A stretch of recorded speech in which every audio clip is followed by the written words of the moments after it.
Nights of the Raj is an epic portrayal of the story of Britain's obsession with curry. And it's not just a romantic kind of take of East meets West, but it's stories of struggle and determination, hardships, hope and aspiration in multicultural Britain. This is the community telling its own story.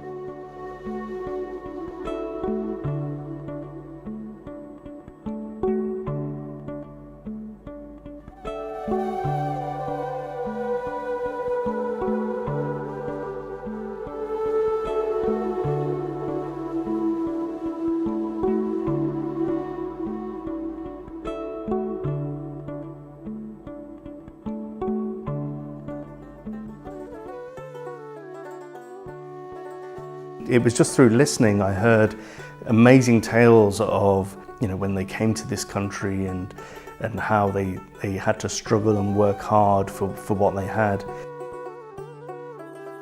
In Birmingham, Bangladeshi people was in the forefront of restaurant business. People didn't know what the Bengali people was or Sylheti people was. We were all Indians. And so if anything, we open a restaurant, we usually give a name like Bombay, which is known to everybody, or Taj Mahal, which is known to everybody, English people. How many people know, in fact, that the majority of Indian restaurants in this country are actually Bangladeshi owned?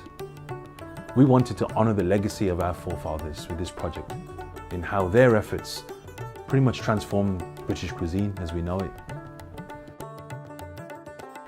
My first recollection of Indian restaurants, I worked in a butcher's in Gould Street in Birmingham. And from then I used to deliver to them. The chef would show me different ways to cook a curry sometimes for me. And I just loved the food. So from then on it was just a love, wasn't it? With the whole community. আমরা staff হইবার আগে আমি যতটুকু পারতাম আমরা সাথ দিলাইতাম Huber টুবার মারা বাজো করা এই সময় এই মানে ফাস্ট ফুডের যে দোকান ওগুলো ইতা ইংলিশর ইতা আছিল না খুব কম আছিল এর লাগি লাঞ্চও খুব বেশি খানি হইতো 26 3 course lunch. In fact, there were very few Bengali families at that time, but there were lodging houses which were occupied by often quite a number of single men who worked in factories, who were in fact sending their money back to East Pakistan to support their families there.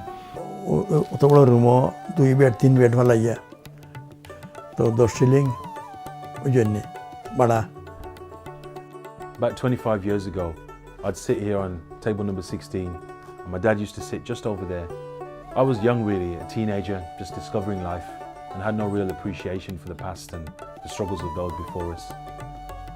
And he'd tell me about those early days, about working in the factories and how they lived together all in one house, struggling.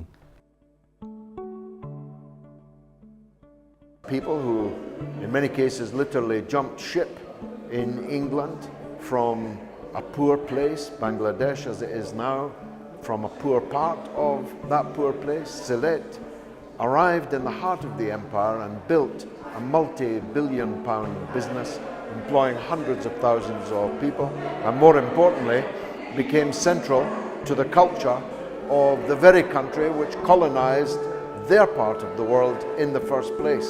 I don't know of any other example that would compare with that as a miracle. Nights of the Raj is a story that Britain was never told. Nights of the Raj was a story that we needed to get out there, and we have done that in these past 3.5 months. We need to get out of our systems in order for us to move, to grow and to heal. We finished today, but not just finish, we launch. I will share later with you why this is the beginning, not the end. This is significant for this country, for British people, for British Bangladeshi people, for everybody in this country.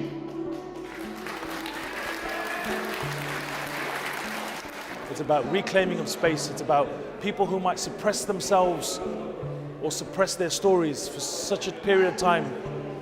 And when we do speak, we make such a noise that through this immersive, augmented reality and digital tables, you'll be able to present our stories in such an extraordinary form that people will stop and take heed.